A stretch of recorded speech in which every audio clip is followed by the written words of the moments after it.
Hello friends, very good evening. Welcome to the Hindu analysis. మీ అందరికీ తెలుసు, ఈ నెల 10వ తారీఖు మనం స్కాలర్షిప్ టెస్ట్ కండక్ట్ చేస్తున్నాం. పేద విద్యార్థులను ఎంకరేజ్ చేయడం కోసం, సెల్ఫ్ ప్రిపరేషన్లో ఉన్న పేద విద్యార్థులకి కంప్లీట్గా ఫ్రీ ఇవ్వడం లేదా డిస్కౌంట్స్ ప్రొవైడ్ చేయడం కోసం ఈ పర్టికులర్ టెస్ట్ మనం కండక్ట్ చేస్తున్నాం. ఈ టెస్ట్ అనేది ఉదయం 10 గంటలకి ప్రారంభమవుతుంది, 10th నవంబర్ 2023 రోజు. So syllabus complete UPSC general studies prelims syllabus దీంట్లో భాగంగా ఉంది. సో దీంట్లో మీరు current affairs last 6 months to 1 year current affairs కూడా ఉంటాయి, మరియు జనరల్ స్టడీస్ ఫుల్ సిలబస్ కూడా ఉంటుంది. సో ఈ టెస్ట్లో మీకు 100% ఫ్రీ, అంటే కంప్లీట్ యూపీఎస్సీ ఇన్ఫినిటీ మీకు ఫ్రీగా రావాలంటే ఈ కట్ ఆఫ్స్ మీరు క్రాస్ చేయాలి.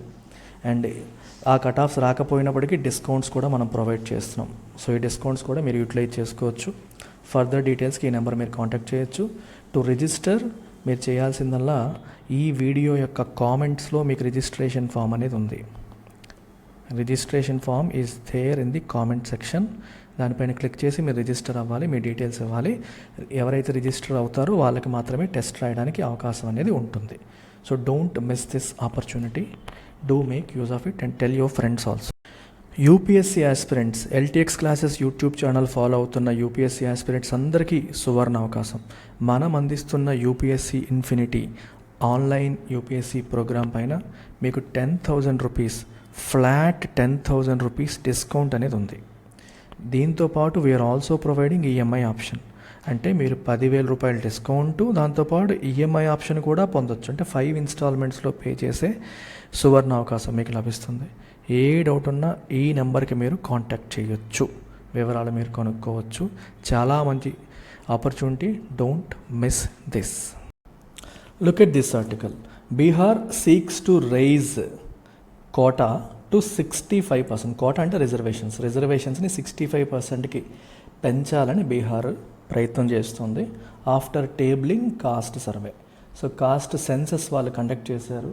కాస్ట్ సర్వే కండక్ట్ చేసి ఆ డీటెయిల్స్ పబ్లిక్ చేసిన తర్వాత ఇప్పుడు రిజర్వేషన్స్ స్టేట్ ఎగ్జామ్స్లో, స్టేట్ గవర్నమెంట్ జాబ్స్లో మరియు స్టేట్ ఎడ్యుకేషనల్ ఇన్స్టిట్యూషన్స్లో వీళ్ళకి అడ్మిషన్స్లో ఓవరాల్ రిజర్వేషన్ని 65%కి పెంచాలని బీహార్ ప్రయత్నం చేస్తుంది. సో బీహార్ ఏం చెప్తుంది అనేది మనం ఒకసారి గమనిద్దాం. న్యూస్ చూశాక తర్వాత మీకు బ్యాక్గ్రౌండ్ చెప్తాను. సో బీహార్ క్యాబినెట్ ఏమో ఒక ప్రపోజల్ పెట్టింది. దేనికి? To increase reservations in the state. ఎవరికి? ఎస్సీస్కి పెంచాలి, ఎస్టీస్కి పెంచాలి, ఓబీసీస్కి పెంచాలి, ఈబీసీస్కి ఎక్స్ట్రీమ్లీ బ్యాక్వర్డ్ క్లాసెస్కి కూడా పెంచాలి అని చెప్పేసి అనుకుంటుంది. ప్రజెంట్ ఉన్న 50% కోటా నుంచి 65%కి పెంచాలి అనేది బీహార్ క్యాబినెట్ యొక్క ప్రపోజల్ అనమాట. ఓకే, దీన్ని ఇంప్లిమెంట్ చేయడం కోసం ఒక బిల్లు November 9th ఇంట్రడ్యూస్ చేస్తారు ఈ వింటర్ సెషన్ ఆఫ్ అసెంబ్లీలో. సో అయితే ఆయన ఏమంటున్నారంటే ఎస్సీస్కి, ప్రజెంట్ ఎస్సీస్కి వాళ్ళ పాపులేషన్లో 19.7% ఉన్నారంట బీహార్ పాపులేషన్లో. ఈ సర్వే ప్రకారం వాళ్ళకి 20% రిజర్వేషన్ ఇవ్వాలి అంటున్నారు. ఎస్టీస్కి ప్రజెంట్ ఎంత ఉంది? ఎస్సీస్కి 16% ఉంది. సో ఎస్సీస్కి 16 నుంచి 20%కి మార్చాలి. ఇవన్నీ స్టేట్ రిజర్వేషన్స్ అమ్మ, స్టేట్ గవర్నమెంట్ జాబ్స్ మరియు కాలేజీలో అడ్మిషన్స్ కోసం. ఎస్టీస్ పరంగా తీసుకుంటే ఎట్ దిస్ పాయింట్ పాపులేషన్లో వాళ్ళు 1.7% ఉన్నారు. వాళ్ళకి ప్రజెంట్ రిజర్వేషన్ 1% ఉంది, దాన్ని 2%కి పెంచాలి. సో ఎస్టీస్కి ఏం చెప్తున్నారు? 1% నుంచి 2%కి రిజర్వేషన్ పెంచాలి అంటున్నారు. And if you take OBCs 27% ఉన్నారు. వాళ్ళకి మాత్రం ప్రజెంట్ ఉన్న కోటా ఏమో 12% ఉంది. ఈబీసీస్ 36% ఉన్నారు. వాళ్ళకి 18% కోటా ఉంది. ఇప్పుడు ఓబీసీ ప్లస్ ఈబీసీ ఈ కేటగిరీ తీసుకుంటే వీళ్ళకి ప్రజెంట్ ఇక్కడ 12%, ఇక్కడ 18%, మొత్తం 30% ఉంది. ఈ 30% నుంచి ఇద్దరికి కలిపి 43%కి పెంచాలి అని ఆయన అడుగుతున్నారు, డిమాండ్ చేస్తున్నారు. అర్థమైందా మీకు? 43 + 2 ఎంత అయిందమ్మా? 45. 45 + 20 ఎంత అయింది? 65. సో టోటల్ రిజర్వేషన్ ఎంత కావాలి? 65% చేయాలి అంటున్నారు. మీరు ఈడబ్ల్యూఎస్ కూడా కౌంట్ చేస్తే, అంటే ఓపెన్ కేటగిరీలో ఈడబ్ల్యూఎస్ ఎకనామికల్లీ వీకర్ సెక్షన్స్కి ఇస్తున్న 10% కూడా కౌంట్ చేస్తే టోటల్ రిజర్వేషన్ ఎంత అవుతుంది? 75% అవుతుంది. So this is what they want to do. ఇది వాళ్ళు అనుకుంటున్న ప్లాన్ అన్నమాట. అయితే దీనికి కాన్స్టిట్యూషన్ అలౌ చేస్తుందా, లేదా సుప్రీంకోర్టు ప్రీవియస్ జడ్జిమెంట్స్ ఏం చెప్తున్నాయి అనేది గమనిస్తే మనకి Indira Sawhney case Mandal commission report వచ్చిన తర్వాత ఇందిరా సహాని కేసులో సుప్రీంకోర్టు ఏం చెప్పింది అంటే మనకి సీలింగ్ ఉండాలి, కోటా అనేది ఇష్టం వచ్చినట్టు ఇవ్వడానికి లేదు, there has to be a ceiling అంటే అప్పర్ లిమిట్. ఆ సీలింగ్ ఏంటి 50%. 50% మించి ఇవ్వడానికి లేదు అని చెప్పడం జరిగింది. దీనికి ఎక్సెప్షన్ తమిళనాడులో ఈ మండల్ కమిషన్ రిపోర్ట్ రావడానికి ముందు నుంచే రిజర్వేషన్స్ అనేవి ఉండేవి. ఎప్పటి నుంచో వాళ్ళకి ఉండడం వల్ల అప్పటి సెంట్రల్ గవర్నమెంట్ని ఒప్పించి వాళ్ళు మేనేజ్ చేసుకోగలిగారు. సో ఇది తీర్పు వచ్చిన తర్వాత కూడా వాళ్ళు చట్టాన్ని ఉపయోగించుకొని 9th షెడ్యూల్లో పెట్టేసుకొని they were able to get it done. So Tamil Nadu case is an exception, otherwise there is a ceiling of 50%. అయితే ఇది స్టోరీ. మరి 50% సీలింగ్ అనేది సుప్రీంకోర్టు జడ్జిమెంట్ చెప్తున్నప్పటికీ వీళ్ళేమో 75%కి పెంచడానికి ప్రయత్నం చేస్తున్నారు. అయితే మీరు అడగవచ్చు, 50% సీలింగ్ ఉన్నప్పటికీ సెంట్రల్ గవర్నమెంట్ ఈడబ్ల్యూఎస్ కోసం 10% అడిషనల్ రిజర్వేషన్ తేగలిగింది. ఆల్రెడీ 50% రిజర్వేషన్ ఉన్నప్పటికీ కూడా central government additional reservation of 10%ని తెచ్చి ఈడబ్ల్యూఎస్కి ఇచ్చింది కదా. దానికోసం కాన్స్టిట్యూషనల్ అమెండ్మెంట్ కూడా తీసుకురావడం జరిగింది. ఆ కాన్స్టిట్యూషనల్ అమెండ్మెంట్ యాక్ట్ ఎంత అనేది మీరు కామెంట్స్లో పెట్టండి. ఈడబ్ల్యూఎస్ రిజర్వేషన్కి సంబంధించిన కాన్స్టిట్యూషనల్ అమెండ్మెంట్ యాక్ట్ నెంబర్ ఎంత? So you have to put it in comments. అది మీకు ఎక్సర్సైజ్, కామెంట్స్లో పెట్టండి. రైట్. సో ఇప్పుడు ఒకసారి వెనక్కి వెళ్దాం. న్యూస్ ఏంటో మనం చూస్తాం కదా. Let's look at the story now. స్టోరీలోకి వెళ్తే సో బీహార్ వాళ్ళు ఏం చేశారంటే కాస్ట్ సర్వే చేశారు. కాస్ట్ సర్వే చేసిన తర్వాత ఏం కొనుక్కున్నారంటే ఎక్స్ట్రీమ్లీ బ్యాక్వర్డ్ క్లాసెస్ వచ్చేసి 36% ఉన్నారు బీహార్లో. అలాగే ఓబీసీస్ వచ్చేసి 27%, రఫ్గా నేను రౌండ్ ఆఫ్ చేసి చెప్తాను, 27% ఉన్నారు. అలాగే ఎస్సీస్ వచ్చేసి 19.65% ఉన్నారు. ఎస్టీస్ వచ్చేసి 1.7% ఉన్నారు. అండ్ బుద్ధిస్టులు, క్రిస్టియన్స్, సిక్కులు, జైన్లు వీళ్ళంతా కలిపి <1% ఉన్నారు అని చెప్పారు. టోటల్ బీహార్ పాపులేషన్ వచ్చేసి 13.07 crore పాపులేషన్ ఉంది బీహార్ అని చెప్పేసి ఈ కాస్ట్ సర్వే ద్వారా కనుక్కోవడం అనేది జరిగింది. ఓకే, ఈ సర్వే ప్రొసీజర్ ఇదంతా మనకి పక్కన పెట్టేయండి, అదంతా మనకు అవసరం లేదు. కానీ అవసరమైనది ఏంటి అంటే వాట్ ఈజ్ ద సిగ్నిఫికెన్స్, ఈ కాస్ట్ సర్వే యొక్క సిగ్నిఫికెన్స్ ఏంటనేది మనం తెలుసుకోవాలి. సిగ్నిఫికెన్స్ ఏంటి? సర్వే ఇప్పుడు సుప్రీంకోర్టు ఏముంటుందంటే ఎప్పుడైనా సరే ఎవరైనా సరే రిజర్వేషన్స్ గురించి అడిగితే supreme court is always asking for quantifiable data అడుగుతుంది. సో ఎందుకు మీరు అడుగుతున్నారు? మీరు ఊహల్లో అడిగితే మేము ఒప్పుకోం, మీరు మాకు డేటా ప్రొడ్యూస్ చేయండి. ఫర్ ఎగ్జాంపుల్, ఈ పర్టికులర్ కులం వాళ్ళు ఎంత ఉన్నారు పాపులేషన్లో, వాళ్ళకు ఉద్యోగ కల్పన జరగట్లేదు, వాళ్ళు పేదరికంలో మగ్గుతున్నారు. మీరు సైంటిఫిక్గా సర్వేలు చేసి డేటా ఉంటే ఆ డేటా బేసిస్ మీద రిజర్వేషన్ అడగాలి. జనరల్గా ఎమోషనల్గా అడిగితే రెస్పాండ్ అవ్వమనేది సుప్రీంకోర్టు యొక్క పాయింట్.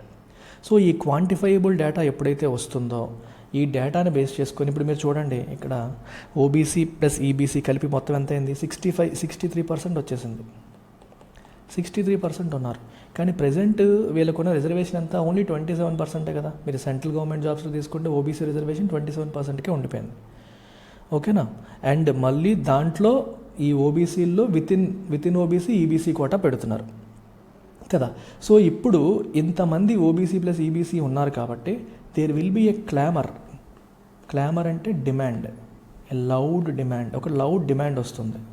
దేనికోసం? A loud demand for increasing quota beyond 27% for OBCs. అంటే ఓబీసీలు పాపులేషన్స్లో ఎంతమంది ఉన్నప్పుడు మీరు సెంట్రల్ గవర్నమెంట్ 27% ఎలా సీలింగ్ పెడతారు? సో సుప్రీంకోర్టులో వాదించడానికి కూడా నీకు డేటా పాయింట్ ఇప్పుడు దొరికింది, మీకు డేటా పాయింట్ అనేది దొరికింది కదా. సో ఈ 50% సీలింగ్ అనేది ఇంకా పనిచేయదు. ఈ 50% సీలింగ్ ఏ కేసులో చెప్పారమ్మా? మనకి ఇందిరా సాని కేసులో చెప్పారు.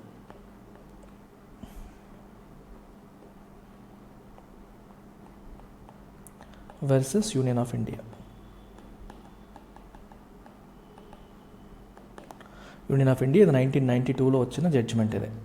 సో ఈ సీలింగ్ ఇది రివ్యూ చేయాల్సిన అవసరం ఉంది. ఎందుకంటే ఓబీసీ పాపులేషన్ పెరిగింది కాబట్టి పాపులేషన్కి తగ్గట్టుగా రిజర్వేషన్ రావాలి, దానికి తగ్గట్టుగా రిజర్వేషన్ ఇవ్వాలి అని చెప్పి అడగడానికి ఒక అవకాశం అనేది లభించింది. అలాగే కాన్స్టిట్యూషన్ మనకేం చెప్తుంది?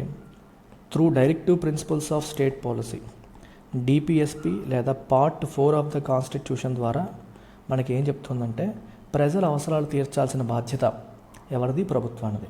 సో ఎవరు ఎలా ఉన్నారు, ఏ పొజిషన్లో ఉన్నారు, ఎవరు ఏ పొజిషన్లో ఉన్నారు, ఏ కష్టాలు పడుతున్నారు అనేది గమనించి వాళ్ళ మధ్య ఇనీక్వాలిటీస్ అనేవి తగ్గించి, అసమానతలు తగ్గించి సమసమాజ స్థాపన చేయాల్సిన రెస్పాన్సిబిలిటీ గవర్నమెంట్కి ఉంటుంది. మరి ఎంతమంది వెనకబడి ఉన్నారు, వాళ్ళు ఇంత పాపులేషన్ ఉన్నా మీరు ఇస్తున్న రిజర్వేషన్స్ అనేవి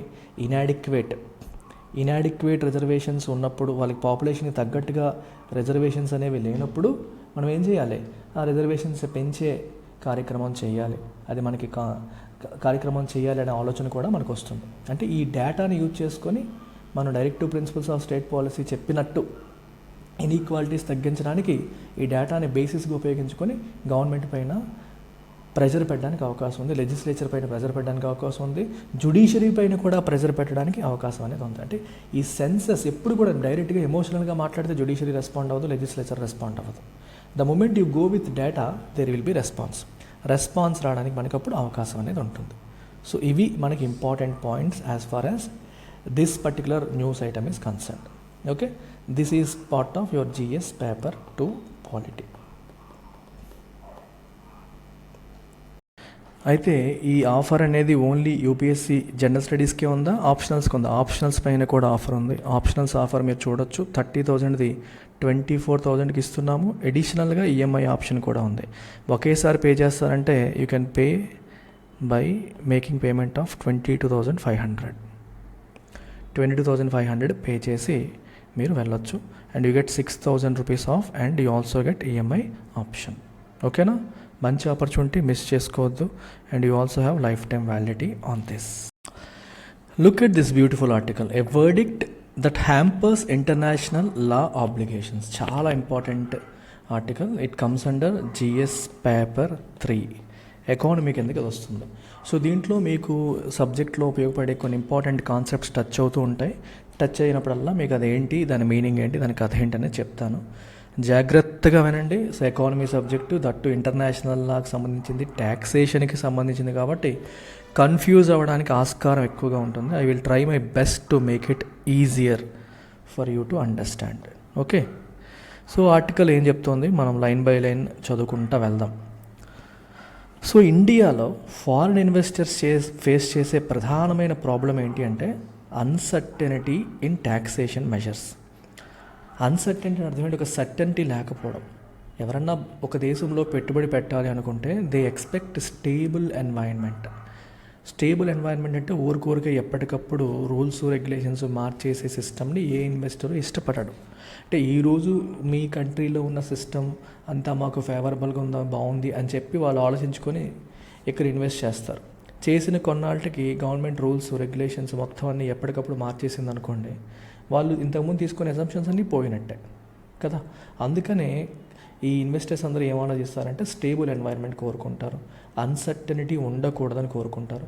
ఎస్పెషల్లీ ఇండియాలో ఈ ట్యాక్సేషన్ విషయంలో అన్సర్టనిటీ అనేది ప్రధానంగా ఉంటుంది. అది వాళ్ళు ఫేస్ చేస్తున్న ప్రధానమైన సమస్య. సో ఈ ట్యాక్సేషన్ రిలేటెడ్ ఇంప్రాబబిలిటీస్ ఏవైతే ఉన్నాయో ఇవి దేనివల్ల వస్తాయంటే ఎగ్జిక్యూటివ్ యాక్షన్స్ వల్లే కాదు, జ్యుడిషియరీ యాక్షన్స్ వల్ల కూడా వస్తూ ఉంటాయి.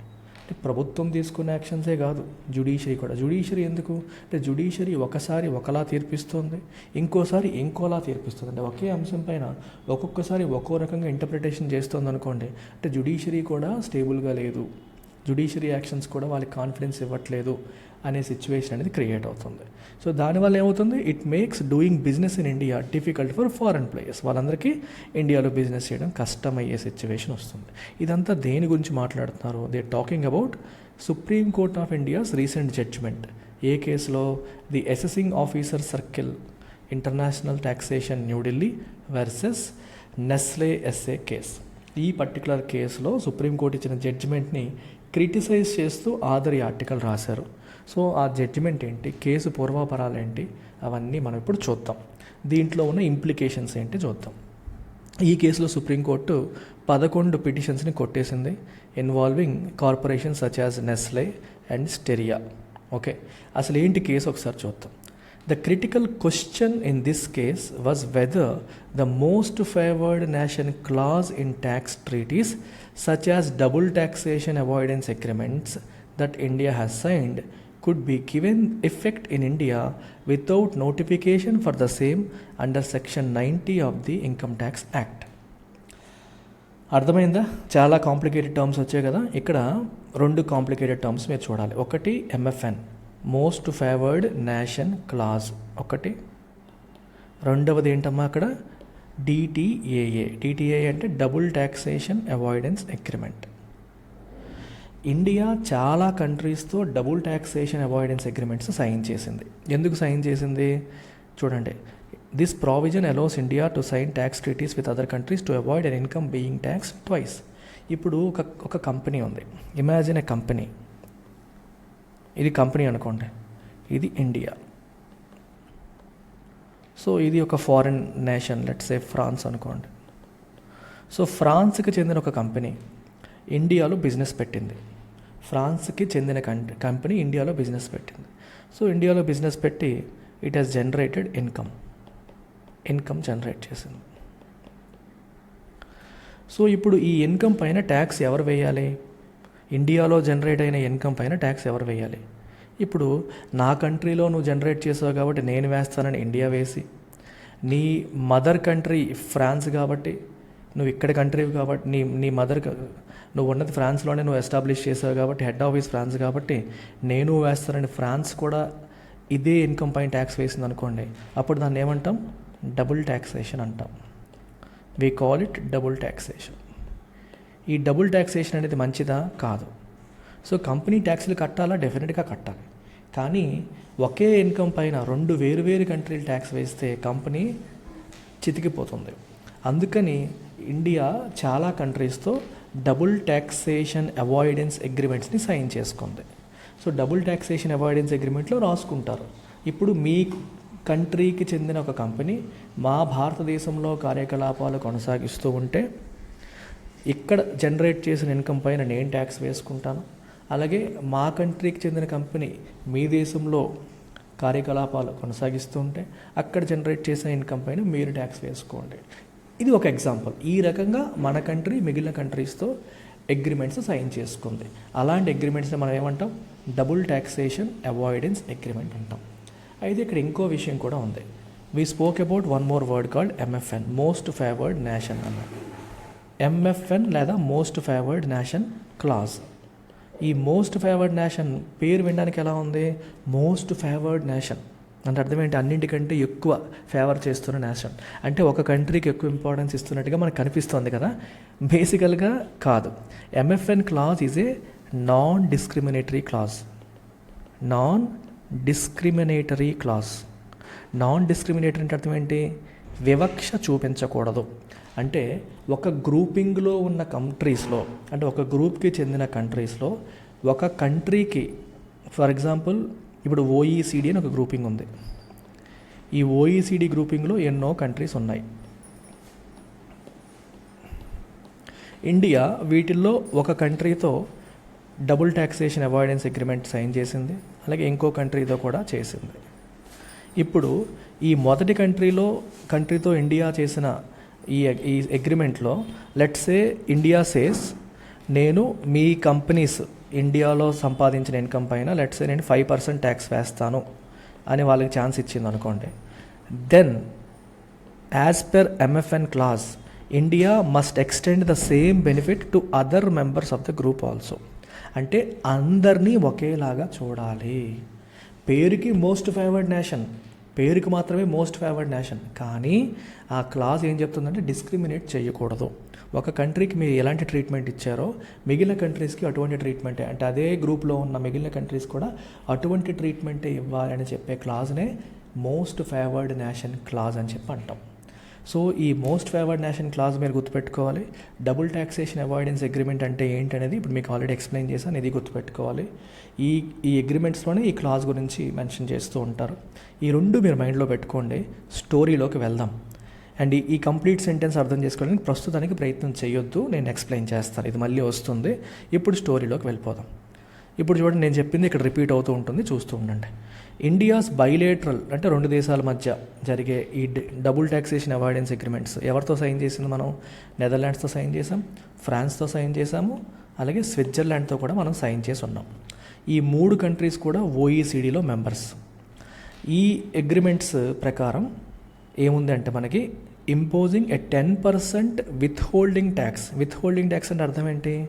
Tax on dividends paid by Indian entities of foreign companies to the residents of Netherlands, France and Switzerland. అంటే అర్థం ఏంటి? ఈ నెస్లే కంపెనీ యొక్క ఇన్వెస్టర్స్, నెస్లే కంపెనీ ఎక్కడిది? స్విట్జర్లాండ్ది.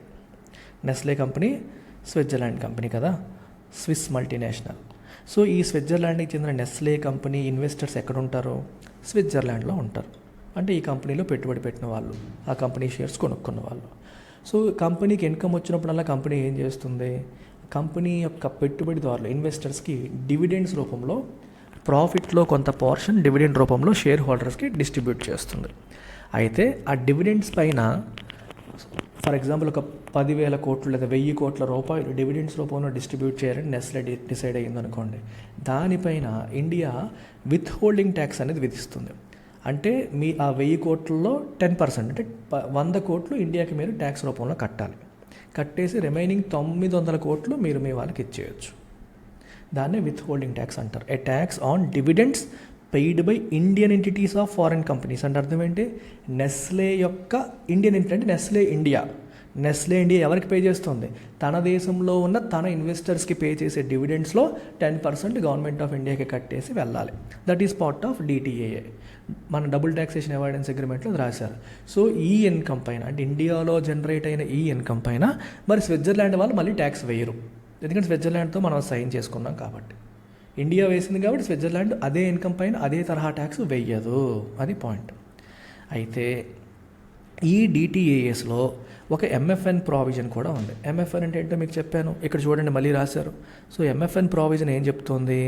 దస్ if India extends a preferential tax treatment to any third country, అంటే ఏదైనా 3వ కంట్రీకి ప్రిఫరెన్షియల్ ట్యాక్స్ ట్రీట్మెంట్ అంటే ఇక్కడ 10% మాకు వేస్తున్నారు కదా, 10% కంటే తక్కువ వేరే కంట్రీకి which is a member of OECD, అది కూడా ఓఈసీడీ మెంబర్ అయి ఉంటే, వేరే ఓఈసీడీ మెంబర్ కంట్రీకి మీరు 10% కంటే తక్కువ ట్యాక్స్ ఇస్తే the same treatment should be accorded to the Netherlands, France and Switzerland also under the respective DTAAs. అంటే ఈ 3 ఓఈసీడీ మెంబర్స్ ఆ డిటిఏఎస్లో ఏం రాసుకున్నారు? ఓఈసీడీ మెంబర్ కంట్రీస్లో వేరే ఏ కంట్రీస్కైనా సరే మీరు ఇంతకంటే తక్కువ ట్యాక్స్ విధిస్తే, ప్రిఫరెన్షియల్ ట్యాక్స్ ట్రీట్మెంట్ ఇస్తే, ఆ ట్యాక్స్ ట్రీట్మెంట్ అంటే వాళ్ళకి ఇచ్చిన ప్రిఫరెన్స్ మాకు ఇవ్వాల్సిందే అని ఆ అగ్రిమెంట్లో క్లియర్గా రాయడం జరిగింది. మరి ఇండియా అలా ఏ కంట్రీస్ కన్నా ఇచ్చిందా? ఎస్, ఇచ్చింది. ఎవరికి ఇచ్చింది చూడండి. India's double taxation avoidance agreements with Slovenia, Colombia and Lithuania have a lower withholding tax requirement of 5%. అక్కడ 10% ఉంది, కానీ వీటికి ఎంత ఉంది? 5% మాత్రమే ఉంది. సో వీళ్ళు ఏమంటారు? ఎంఎఫ్ఎన్ క్లాజ్ ప్రకారం మాకు కూడా 5% విధించాలి, ఈ 10% ఎలా విధిస్తారు అని చెప్పేసి వాళ్ళ వాదన అనమాట. అర్థమైందా? అయితే ఇక్కడ చిన్న మతలబ్ ఉంది. మతలబ్ ఏంటి అంటే, ఇండియా ఈ కంట్రీస్తో డిటిఏఏ సైన్ చేసినప్పుడు they were not OECD members. ఎవరు? ఈ కంట్రీస్ స్లోవేనియా, కొలంబియా, లిథువేనియాలు ఇండియాతో డిటిఏఏ సైన్ చేసినప్పటికీ ఓఈసీడీ మెంబర్స్ కాదు. But joined the group later. తర్వాత వాళ్ళు జాయిన్ అయ్యారు. ఇక్కడ ప్రాబ్లం వచ్చింది. So Indian income tax department ఏమంటుందంటే, మీరు 10% విత్ హోల్డింగ్ ట్యాక్స్ కట్టాలి అంటుంది.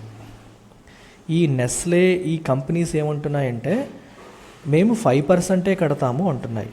ఎందుకు 5% అంటే, ఈ స్లోవేనియా, కొలంబియా, లిథువేనియాకి మీరు 5% ఇస్తున్నారు. యాజ్ పర్ ఎంఎఫ్ఎన్ క్లాజ్ వాళ్ళు ఓఈసీడీ మెంబర్సే, మేము ఓఈసీడీ మెంబర్సే, మా కంట్రీ కూడా ఓఈసీడీ మెంబరే. సో వాళ్ళకి ఇస్తున్న 5% మాకు ఇవ్వాలి అని చెప్పి వీళ్ళ వాదన. ఇన్కమ్ ట్యాక్స్ డిపార్ట్మెంట్ ఏమంటుందంటే అప్పటికి వాళ్ళు ఓఈసీడీ మెంబర్స్ కాదు కదా వాళ్ళతో సైన్ చేసినప్పటికీ, అయినా అది మా డిపార్ట్మెంట్లో మాకు అది ఇన్ఫామ్ చేయలేదు, నోటిఫై చేయలేదు. రూల్ ప్రకారం ఇంటర్నేషనల్ లాలో ఉండొచ్చు కానీ డొమెస్టిక్గా మాకు ఇన్ఫామ్ చేయలేదు, మా ఇన్కమ్ ట్యాక్స్ యాక్ట్లో దాన్ని నోటిఫై చేయలేదు. ఇక్కడ అదే point. Without notification for the same under section 90, ఆ ఎంఎఫ్ఎన్ క్లాజ్ గురించి మా సెక్షన్ 90 ఆఫ్ ఇన్కమ్ ట్యాక్స్ యాక్ట్లో నోటిఫై చేయలేదు. నోటిఫై చేయకుండా మేము ఎలా ఒప్పుకుంటాము, 10% కట్టాల్సిందని ఇన్కమ్ ట్యాక్స్ డిపార్ట్మెంట్ అంది. ఇలా ఈ రెండు పార్టీలు కూడా కోర్టుకి వెళ్ళాయి. సో కోర్టుకి ఫస్ట్ ఎక్కడికి వెళ్ళారంట, మొదట వాళ్ళు వెళ్ళింది ఢిల్లీ హైకోర్టుకి. When the matter initially came before the Delhi హైకోర్టుకి వెళ్ళారు. సో ఢిల్లీ హైకోర్టు ఏం చెప్పిందంటే same, it held that under the MFN provision, the preferential tax in, say, the India-Slovenia DTAA should extend. మీకు ఇండియా స్లోవేనియా డిటిఏఏలో ఏదైతే ప్రిఫరెన్షియల్ ట్యాక్స్ ఉందో అది extend చేయాలి, India Netherlands DTA కూడా ఎక్స్టెండ్ చేయాలని ఢిల్లీ హైకోర్టు తీర్పిచ్చింది. అయితే ఢిల్లీ హైకోర్టు తీర్పుని ఇన్కమ్ ట్యాక్స్ డిపార్ట్మెంట్ వాళ్ళు ఛాలెంజ్ చేస్తూ సుప్రీంకోర్టుకి వెళ్ళారు. కానీ సుప్రీంకోర్టు ఏం చేసింది, దాన్ని ఓవర్ రూల్ చేసింది. సుప్రీంకోర్టు ఏమంటుంది, హోల్డింగ్ దట్ ఈ ఇండియా నెదర్లాండ్స్ డిటిఏఏ సైన్ చేసినప్పుడు స్లోవేనియా అనేది ఓఈసీడీ మెంబర్ కాదు, కాబట్టి స్లోవేనియాకి ఇచ్చిన బెనిఫిట్స్ ఏవైతే ఉంటాయో ఈ స్లోవేనియా తర్వాత ఓఈసీడీ మెంబర్ అయింది, ఇవి ఆల్రెడీ ఓఈసీడీ మెంబర్ అయిన ఇండియా నెదర్లాండ్స్ వీటన్నిటికీ అప్లై అవ్వవు అని సుప్రీంకోర్టు చెప్పింది. సో ఇలా సుప్రీంకోర్టు చెప్పడం వల్ల ఇప్పుడు ఈ కంపెనీస్కి 11,000 కోట్ల బడ్డెన్ అనేది పడబోతోంది. ట్యాక్స్ బడ్డెన్ ఎంత 11,000, అంటే 5%, ఆ 5% అనేది ఇట్ లీడ్స్ టు 11,000 crores. ఒక కంపెనీ కాదు కదా, అలా ఎన్నో కంపెనీస్ 11,000 కోట్ల ఎడిషనల్ బడ్డెన్ పడబోతోంది. ఇదమ్మ story of the case. So Supreme Court చెప్పింది కరెక్టా, హైకోర్టు చెప్పింది కరెక్టా అంటే మీరు ఆ టైంకి సైన్ చేసినప్పటికీ ఓఈసీడీ మెంబర్ కాదు కాబట్టి ఎంఎఫ్ఎన్ క్లాజ్ నేను ఫాలో అవ్వాల్సిన అవసరం లేదు అంటుంది ఇన్కమ్ ట్యాక్స్ డిపార్ట్మెంట్. సుప్రీంకోర్టు కూడా అదే చెప్తుంది. కానీ హైకోర్టు మాత్రం ఆ టైంకి వాళ్ళు ఓఈసీడీ మెంబర్స్ అయినా కాకపోయినా ఇప్పుడు మెంబర్స్ కాబట్టి ఎంఎఫ్ఎన్ క్లాజ్ ఫాలో అవ్వాలి అనేది హైకోర్టు చెప్పింది. సుప్రీంకోర్టు చెప్పిందేమో ఐటీ డిపార్ట్మెంట్కి అనుకూలంగా ఉంది, హైకోర్టు చెప్పింది కంపెనీస్కి అనుకూలంగా ఉంది. సో ఇప్పుడు ఏంటి కదా, మరి దాన్ని ఈ ఆధార్ ఎలా అనలైజ్ చేశారో కూడా మనం ఒకసారి చూద్దాం. I hope you are following this. Looks complicated but మీరు ఇవన్నీ తెలుసుకోవడం ఇంపార్టెంట్ యూపీఎస్సీ పాయింట్ ఆఫ్ వ్యూలో. సో ఆధార్ ఏం చెప్తున్నారో ఒకసారి మనం గమనిద్దాం. సో ఆధార్ ఏమంటున్నారంటే ఈ తీర్పు అనేది it freezes the provisions of a treaty in time ప్రకారం వెళ్తుంది. అంటే ఆ టైంకి ఉందా లేదా, తర్వాత వచ్చింది మేము పట్టించుకోము, సైన్ చేసినప్పటికీ ఏది ఉందో దాని ప్రకారం మేము వెళ్తాము అని చెప్తోంది అనమాట. అయితే ఈ ఆధార్ ఏమంటున్నారంటే చూడండి, there is nothing in the text of India Netherlands DTAA to prove that the words is a member of OECD are restricted to countries that were members on the day the treaty was sign.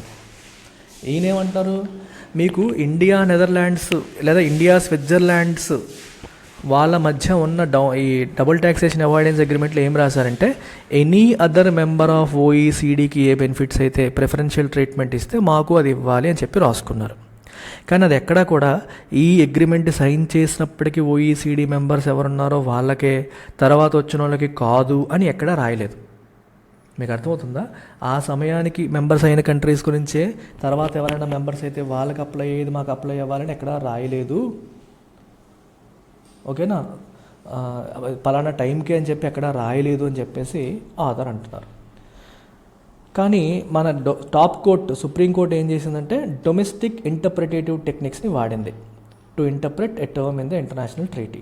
Domestic interpretative technique అంటే అర్థం ఏంటి, డొమెస్టిక్గా ఎప్పుడైనా లా ప్రకారం మనం తీసుకుంటే ఆ agreement sign చేసిన నాటికి ఏదైతే ఉందో అదే అప్లై అవుతుంది, తర్వాత వచ్చింది అప్లై అవ్వదని డొమెస్టిక్గా మనం ఫాలో అవుతాం. అటువంటి ఇంటర్ప్రిటేషన్ ఇంటర్నేషనల్ లాలో కూడా తీసుకుంది. అలా తీసుకోవడం అనేది కరెక్ట్ కాదు అని చెప్పేసి ఈయన అంటున్నాడు. అసలు the whole purpose of non discrimination standards such as MFN అనేది ఇక్కడ మిస్ అయిపోతుంది. ఈ మోస్ట్ ఫేవర్డ్ నేషన్ క్లాజ్ దేనికి, నాన్ డిస్క్రిమినేషన్ క్లాజ్. అంటే ఒక కంట్రీని ఒకలాగా ఇంకో కంట్రీని ఇంకోలాగా చూడకుండా ఉండడం కోసం ఈ క్లాజ్. మరి ఆ క్లాజ్ పెట్టి కూడా ఉపయోగం లేదు, దానివల్ల ఉపయోగం లేకుండా అయిపోతుంది. థర్డ్ కంట్రీకి మీరు ఇచ్చే బెనిఫిట్ వీళ్ళకి కూడా అందాలనేది కదా, ఫ్యూచర్ బెనిఫిట్స్ కూడా వీళ్ళకి అందాలనేది కదా ఉద్దేశము.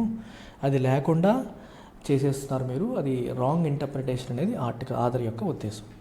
అంటే ఈరోజు 10% ఇస్తున్నారు మీరు, రేపు పొద్దున్న ఇదే ఈ ఓఈసీడీలో ఏదన్నా మెంబర్ కంట్రీకి మీరు 5% ఇస్తే మాకు కూడా 5% ఇవ్వాలి అనేది కదా ఇక్కడ ఉద్దేశం. అంతే కదమ్మా, రేపు పొద్దున్న వేరే మెంబర్ కంట్రీకి మీకు 5% ఇస్తే మాకు అదే ఇవ్వాలి, మాకు తగ్గించుకో. ఈరోజు మాకు 10% అని సైన్ చేశారు, రేపు పొద్దున్న మా ఓఈసీడీ మెంబర్స్ ఇంకో కంట్రీకి మీరు 5% అని సైన్ చేశారు అనుకోండి, మాకు కూడా 5% కింద మార్చాలి. అదే ఎంఎఫ్ఎన్ క్లాజ్ యొక్క పర్పస్. కానీ మీరు టైం ఫ్రీజ్ చేసేస్తున్నప్పుడు అలా చేయడానికే లేకుండా అయిపోతుంది అనేది క్వశ్చన్ మార్క్ అనమాట. అయితే ఇక్కడ ఇంకొక పెద్ద సమస్య డిస్కషన్ జరుగుతుంది. Dualism strikes back. డ్యూయలిజం అంటే ఏంటో మీరు తెలుసుకోవాలి. డ్యూయలిజం అంటే ఏంటో తెలుసుకోండి. ఒకసారి చూడండి ఇక్కడ ఏం రాశారు. సుప్రీంకోర్టు ఏమంటుందంటే, to give effect to the MFN provision in the DTAA. Double taxation avoidance అగ్రిమెంట్లో ఎంఎఫ్ఎన్ ప్రావిజన్కి ఎఫెక్ట్ ఇవ్వాలి అంటే, దాన్ని ఇంప్లిమెంట్ చేయాలి అంటే, notification under section 90 clause 1 of income tax act is necessary and mandatory అంటుంది. ఈ పాయింట్ ఏంటి అంటే,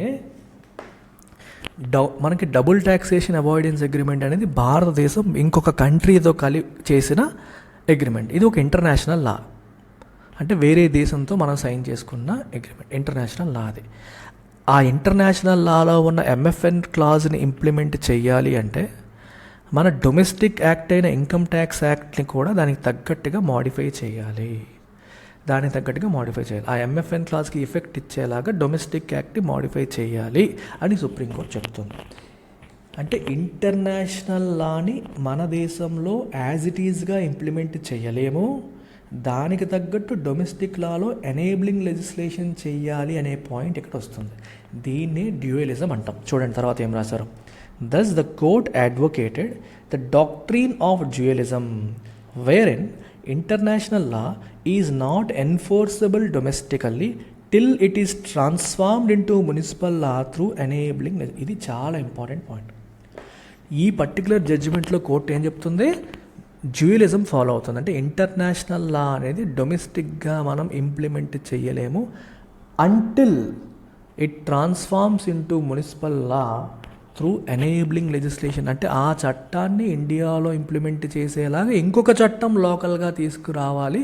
అలా తీసుకొస్తేనే ఇంటర్నేషనల్ లాని ఇండియాలో ఇంప్లిమెంట్ చేయడం కుదురుతుంది అనే సిద్ధాంతాన్ని సుప్రీంకోర్టు ఇక్కడ తీసుకొచ్చింది. ఆ సిద్ధాంతాన్ని మనం డ్యూయలిజం అని అంటాం. అయితే Indian constitution talks about dualism. కాన్స్టిట్యూషన్లో it provides for such dualism.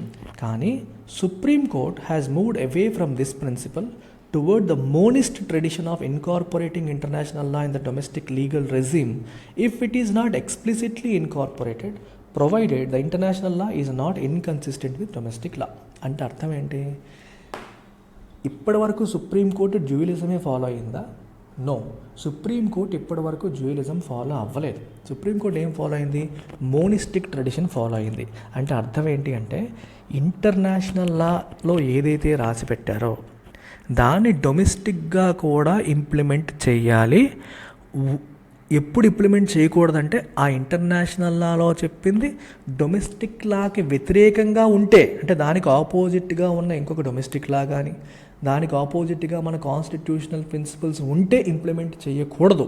కానీ అదర్వైజ్ అలాంటి అపోజింగ్ ప్రిన్సిపల్స్ కానీ అపోజింగ్ డొమెస్టిక్ లాస్ అనేవి లేకపోతే ఇంటర్నేషనల్ లా డొమెస్టిక్గా అప్లై చేయవచ్చు అని ఇంతకుముందు కేసెస్లో సుప్రీంకోర్టు తేల్చి చెప్పింది. దాన్ని మోనిస్టిక్ ట్రెడిషన్ అన్నాం. డ్యూయలిజం సుప్రీంకోర్టు ఫాలో అవ్వలేదు ప్రీవియస్ కేసెస్లో, కానీ ఈ కేసులో డ్యూయలిజం ఫాలో అవుతుంది. చూడండి ఒకసారి, ఇంతకుముందు జరిగిన పియూసిఎల్ వర్సెస్ ఇండియా కేసులోను, Vishaka versus state of Rajasthan కేసులోను, KS Puttaswamy versus Union of India కేసులోను, ఈ 3 కేసెస్లో ఉన్న ప్రిమైస్ అంటే అజంప్షన్ ఏంటి అంటే, the presumption of compatibility or presumption of consistency. Presumption of compatibility and consistency between domestic and international law. ఇంటర్నేషనల్ లాకి డొమెస్టిక్ లాకి కాంపాటబిలిటీ ఉంది, కన్సిస్టెన్సీ ఉంది అని అజ్యూమ్ చేసుకుని ఆ ప్రిజంప్షన్ని బేస్ చేసుకుని తీర్పులు ఇచ్చారు. ఇన్కాంపాటబుల్ అనుకుంటే ఆ తీర్పులు ఇచ్చేవారు కాదు. This presumption can be rebutted only if a domestic law explicitly contravenes international law. ఆ ప్రిజంప్షన్ ఎప్పుడు పోతుందంటే, ఇంటర్నేషనల్ లాలో చెప్పిన అంశాలని కాంట్రవీన్ చేస్తూ, ఎక్స్ప్లిసిట్గా కాంట్రవీన్ చేస్తూ ఒక డొమెస్టిక్ లా ఉన్నప్పుడు మాత్రమే దాన్ని మనం పాటించకూడదు. అదర్వైజ్ ఇంటర్నేషనల్ లాని డొమెస్టిక్గా కూడా పాటించవచ్చు అని సుప్రీంకోర్టు ప్రీవియస్ కేసులో చెప్పింది. చిన్న ఎగ్జాంపుల్ చూడండి. ఇది ఇంటర్నేషనల్ లా, ఇది డొమెస్టిక్ లా. ఇంటర్నేషనల్ లా ఒక అంశం చెప్తోంది, ఆ విషయంలో డొమెస్టిక్ లా అసలు లేదు, దెర్ ఇస్ నో డొమెస్టిక్ లా. అలాంటప్పుడు ఇంటర్నేషనల్ లా ఇండియాలో ఆ సందర్భం వచ్చినప్పుడు అప్లై చేయాలి అని సుప్రీంకోర్టు వాదన ఇంతకుముందు కేసెస్లో. ఒకవేళ దీన్ని కౌంటర్ చేస్తూ డొమెస్టిక్ లా అనేది ఉందనుకోండి, అప్పుడు డొమెస్టిక్ లాకే ప్రెసిడెన్స్ ఉంటుంది. ఈ డొమెస్టిక్ లా అనేది లేదు అనుకోండి దాని మీద, అప్పుడు ఇంటర్నేషనల్ లా డొమెస్టిక్ లాతో కాంపాటబుల్గానే ఉంది అని ఎస్యూమ్ చేసుకోవాలి. ఈ international law is in consistency with రాజ్యాంగం, కాన్స్టిట్యూషన్ అని చెప్పి ఎస్యూమ్ చేసుకోవాలి. ఎస్యూమ్ చేసుకుని దాన్ని ఫాలో అవ్వాలి అనేది ఇంతకుముందు సుప్రీంకోర్టు ఫాలో అయిన సిద్ధాంతం. Okay, in other words, wherever possible domestic law should be interpreted in a manner that does not contradict India's obligations under international law. ఇండియాకి ఇంటర్నేషనల్ లాలో ఉన్న ఆబ్లిగేషన్స్ ఏవైతే ఉన్నాయో దాన్ని కాంట్రడిక్ట్ చేయనట్టుగానే మనం డొమెస్టిక్ లాని ఇంటర్ప్రెట్ చేయాలంటే ఎక్స్ప్లిసిట్గా ఆపోజిట్గా ఉంటే తప్పితే domestic law is in consistency with international law అనే ఎజంప్షన్తోనే మనం వెళ్ళాలి అని సుప్రీంకోర్టు ఇంతకు ముందు వరకు చెప్పిన అప్రోచ్. ఈ అప్రోచ్ వల్ల ఏం జరిగిందంటే, progressive international law is given effect by the courts to protect the rights of citizens and persons, even if the legislature and executive have not acted to transform it into domestic law for whatever the reasons. International లాలో వచ్చిన మార్పులు చేర్పులు ఏవైతే ఉన్నాయో వాటిని డొమెస్టిక్గా enabling legislation executive లేదా legislature ద్వారా రాకపోయినప్పటికీ ఆ international law డొమెస్టిక్గా protect చేయబడేది ఇంతకుముందు సుప్రీంకోర్టు చేసిన ఇంటర్ప్రిటేషన్ వల్ల. ఇప్పుడు కేసులో సుప్రీంకోర్టు ఏమంటుంది, ఎనేబులింగ్ లెజిస్లేషన్ లేకపోతే అది అప్లై అవ్వదు. అంటే ఎంఎఫ్ఎన్ క్లాజ్ అనేది డిటిఏఏలో ఉంది, అది ఇన్కమ్ ట్యాక్స్ యాక్ట్లో దాని గురించి రాయలేదు కాబట్టి చేయక్కర్లేదని ఇప్పుడు ఉంటుంది. అర్థమవుతుంది, దాన్ని ఫాలో అవ్వకలేదు అంటుంది. కానీ ఇంతకుముందు ఏం ఫాలో అయింది సుప్రీంకోర్టు, ఇంటర్నేషనల్ లాలో ఉంటే దానికి ఆపోజిట్ రూల్ ఏదన్నా లోకల్గా ఉంటే కాంట్రడిక్ట్ చేయాలి, కానీ అసలు ఆపోజిట్ రూల్ అనేది లేకపోతే దాన్ని ఫాలో అవ్వాలి, ఆబ్లిగేషన్ని ఫాలో అవ్వాలనే చెప్తూ వచ్చేది సుప్రీంకోర్టు. ఇప్పుడు మాత్రం రివర్స్లో వెళ్ళింది అంటున్నారు. సో ఆ రకంగా ఇంటర్నేషనల్ లా అనేది ఇంటర్ప్రిటేటివ్ టూల్ కాదు, it has essential implications domestically. దాన్ని మనం నచ్చినట్టుగా ఇంటర్ప్రిట్ చేస్తామనడానికి లేదు, దాన్ని డొమెస్టిక్గా కూడా ఫాలో అవ్వాలి unless there is a contravening domestic law. కానీ surprisingly the court did not refer to this line of cases in its reason. ఇందాక ఇతను చెప్పిన కేసు ఏవి కోర్టు రిఫర్ చేయలేదు. సో ఈ రకంగా ఈ పర్టికులర్ డెసిషన్ అనేది it's a set back to progressive judicial journey అని చెప్పొచ్చు. ఇది ఒక సెట్ బ్యాక్ అని చెప్పవచ్చు అనేది ఆధార్ యొక్క ఉద్దేశం. ఇట్లా చేయడం వల్ల మనకి ఏమవుతుందంటే మనకి ఇంటర్నేషనల్ ఇన్వెస్టర్స్కి భారతదేశం పైన నమ్మకం తగ్గిపోవచ్చు. ఇంటర్నేషనల్ లాని భారతదేశం గుర్తించదు, ఇంటర్ప్రెట్ చేయదు, ఫాలో అవ్వదు అనే నెగిటివ్ ఇమేజ్ అనేది వెళ్తుంది. ఓకే, ఇక్కడ మన చట్టం ఒక అగ్రిమెంట్ చేసుకున్నప్పటికీ ఆ అగ్రిమెంట్ని ఫాలో అవ్వదు ఇండియా అనే నెగిటివ్ ఇమేజ్ వెళ్ళే అవకాశం అనేది ఉంటుంది. దీనివల్ల international court of justice ICJ ఇట్లాంటి వాటిలో లేదా పర్మనెంట్ కోర్ట్ ఆఫ్ ఆర్బిట్రేషన్లో ఇండియా పైన ఇంకా కేసులు వేసే అవకాశం కూడా ఉంటుంది. ఇక్కడ సుప్రీంకోర్టు మనకి ఫైనల్, కానీ వాళ్ళకి కాదుగా, వాళ్ళు ఇంకా పీసీఏకి వెళ్ళచ్చు. Permanent court of arbitration PCA మనకి హేగ్లో ఉంటుంది, అక్కడికి వెళ్ళి దీనిపైన వాళ్ళు ఛాలెంజ్ చేసే అవకాశం కూడా ఉంటుంది. ఇంతకుముందు ఆల్రెడీ కొన్ని కేసెస్లో సుప్రీంకోర్టు జడ్జిమెంట్ ఈ కంపెనీస్కి అనుకూలంగా లేనప్పుడు వాళ్ళు పీసీఏకి వెళ్ళి దాన్ని ఓవర్టర్న్ చేసుకొని ఇండియాకి పెనాల్టీ పడేలాగా కూడా చేశారు. ప్రపంచవ్యాప్తంగా ఇండియా ఇమేజ్ కూడా దెబ్బతినింది. అందుకని ఇండియన్ గవర్నమెంట్ యాక్షన్సే కాదు, జ్యుడిషియరీ యాక్షన్స్ కూడా ప్రోగ్రెసివ్గా ఉండాలి, ఇంటర్నేషనల్ లాని గౌరవించేలా ఉండాలి. దాన్ని కాంట్రవీన్ చేసేలాగా తీర్పులు ఇచ్చినప్పుడు, దాన్ని కాంట్రవీన్ చేసేలాగా ప్రభుత్వాలు ప్రవర్తించినప్పుడు ఇంటర్నేషనల్ లెవెల్లో ఇండియాకి ఇమేజ్ అనేది దెబ్బతింటుంది, దేశానికి వచ్చే పెట్టుబడులు కూడా దెబ్బతినే అవకాశం ఉంటుంది అనేది ఆధార్ యొక్క ప్రధానమైన point. I hope you have understood. ఈ ఆర్టికల్లో మీరు జాగ్రత్తగా విని ఉంటే మీరు నేర్చుకున్న keywords MFN most favoured nation clause, అలాగే double taxation avoidance agreement plus dualism, 3 concepts మీకు ఇక్కడ తగిలాయి. డ్యూయలిజం అంటే అర్థం ఏంటమ్మా, మళ్ళీ ఒకసారి క్విక్ రివిజన్ చేస్తున్నాను చూడండి. మూడింటికి ఎంఎఫ్ఎన్ క్లాజ్ అనేది నాన్ డిస్క్రిమినేటరీ క్లాజ్. అంటే ఒక గ్రూప్లో ఒక కంట్రీకి ఎటువంటి ట్రీట్మెంట్ ఇస్తారో, ప్రిఫరెన్షియల్ ట్రీట్మెంట్ ఇచ్చారనుకోండి, అటువంటి ట్రీట్మెంట్ మిగిలిన గ్రూప్లో ఉన్న మిగిలిన కంట్రీస్, అదే గ్రూప్లో ఉన్న మిగిలిన కంట్రీస్ కూడా ఇవ్వాలి అనే క్లాజ్ని ఎంఎఫ్ఎన్ క్లాజ్ అంటాం. డబుల్ ట్యాక్సేషన్ అవాయిడెన్స్ అగ్రిమెంట్ ఏం చేసిందంటే prevents taxing the same income twice. ఒక కంపెనీ ఒక దగ్గర సంపాదించిన ఆదాయం పైన 2 సార్లు ట్యాక్స్ పడకుండా ఈ అగ్రిమెంట్ కాపాడుతుంది. ఓకే, డ్యూయలిజం అంటే ఇంటర్నేషనల్ లా ఏదైతే ఉందో ఇది డొమెస్టిక్గా అప్లై చేయాలి అంటే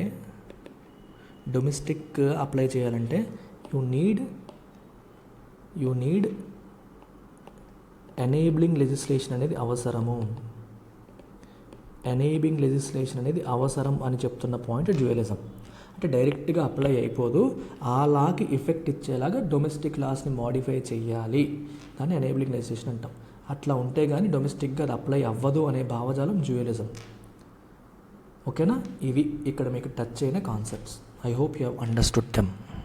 so look at this article. Don't bypass judges names over political links, Supreme Court tells centre.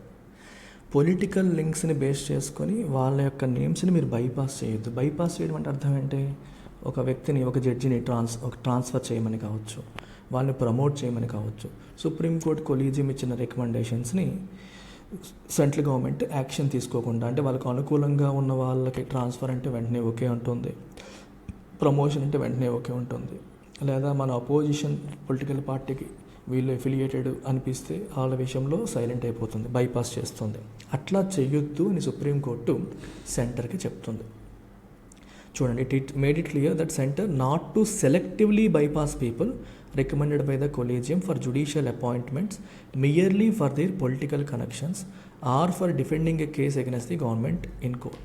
గవర్నమెంట్కి వ్యతిరేకంగా వాళ్ళు కేసు వాదించారనో, లేదా మీ అపోజిషన్ పొలిటికల్ పార్టీకి వాళ్ళు సపోర్ట్గా ఉన్నారనో, వాళ్ళ పొలిటికల్ అఫిలియేషన్స్ అటువైపు ఉన్నాయనో భావించి వాళ్ళ నేమ్స్ని బైపాస్ చేయడం అనేది కరెక్ట్ కాదు అని సుప్రీంకోర్టు మన గవర్నమెంట్ ఆఫ్ ఇండియాకి చెప్పడం జరిగింది. ఇక్కడ ఈ పాయింట్ చూడండి, చాలా important. You have to balance the fact that 40% of the states are governed by opposition parties. మొత్తం అంతా బీజేపీ లేదు కదా, అపోజిషన్ పార్టీస్ దేశంలో 40% ఆఫ్ స్టేట్స్ని రూల్ చేస్తున్నాయి.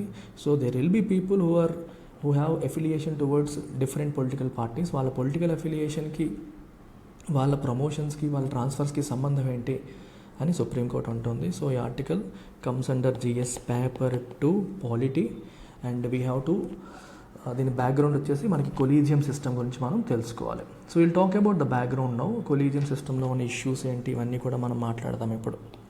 సో కొలీజియం సిస్టమ్ కాన్స్టిట్యూషన్లో ఉందా? నో. సో సుప్రీంకోర్టు యొక్క కొలీజియం సిస్టమ్ ఏదైతే ఉందో, does it have roots in constitution? No, లేవు. అసలు కొలీజియం సిస్టమ్ అంటే ఏంటి? It is a system for appointment and transfer of judges in supreme court and high court. ఇది గుర్తుపెట్టుకోవాలి.